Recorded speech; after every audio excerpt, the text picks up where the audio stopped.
Hello എനിക്ക് ഏറ്റവും മടിയായിട്ടുള്ള രണ്ട് കാര്യങ്ങളാണ് കേട്ടോ ഞാനിന്ന് ചെയ്യാൻ പോകുന്നത്. അതാണ് hair care and skin care. അപ്പോൾ ഞാൻ പുറത്ത് പോയി കുറച്ച് അലോവേര പിച്ചിക്കൊണ്ട് വന്നു. അത് കട്ട് ചെയ്താൽ ഇങ്ങനെ ആക്കി. ആക്ച്വലി ഇത് ഗ്രൈൻഡ് ചെയ്യേണ്ടതായിരുന്നു, പക്ഷേ എനിക്ക് മടിയുള്ളത് കാരണം ഞാനത് ചെയ്തില്ല. ബട്ട് നിങ്ങളെല്ലാവരും ഗ്രൈൻഡ് ചെയ്തിട്ട് വേണം തലമുടിയിൽ തേക്കാൻ വേണ്ടി. കാരണം എന്നാലേ നമ്മൾ ഉദ്ദേശിക്കുന്ന രീതിയിലുള്ളൊരു കൺസിസ്റ്റൻസി നമുക്കത് കിട്ടത്തുള്ളൂ.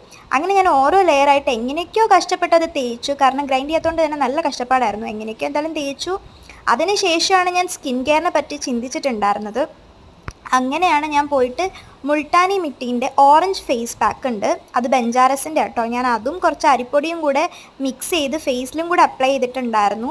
അതൊരു 10 മിനിറ്റ്സ് മതിയാകും. ആക്ച്വലി ഇത് ഇട്ട് കഴിഞ്ഞാൽ തന്നെ നിങ്ങൾക്ക് ചെറിയൊരു ഗ്ലോ നിങ്ങളുടെ മുഖത്ത് ഫീൽ ചെയ്യാൻ പറ്റും. കാരണം നല്ലൊരു ഫേസ് പാക്കാണത്. ഞാൻ കുറേ വർഷങ്ങളായിട്ട് ഉപയോഗിക്കുന്ന ഒരു ഫേസ് പാക്കാണ്. അപ്പോൾ എല്ലാവരും ഒന്ന് ട്രൈ ചെയ്ത് നോക്കണം. അതിന് ശേഷം ഉള്ളൊരു വീഡിയോ ആണിത് കേട്ടോ. നല്ല വ്യത്യാസം ഉണ്ടായിരുന്നു, ഹെയർ ആയാലും മുഖമായാലും ഒക്കെ. അപ്പോൾ അത്രയുള്ള വീഡിയോ. ബൈ.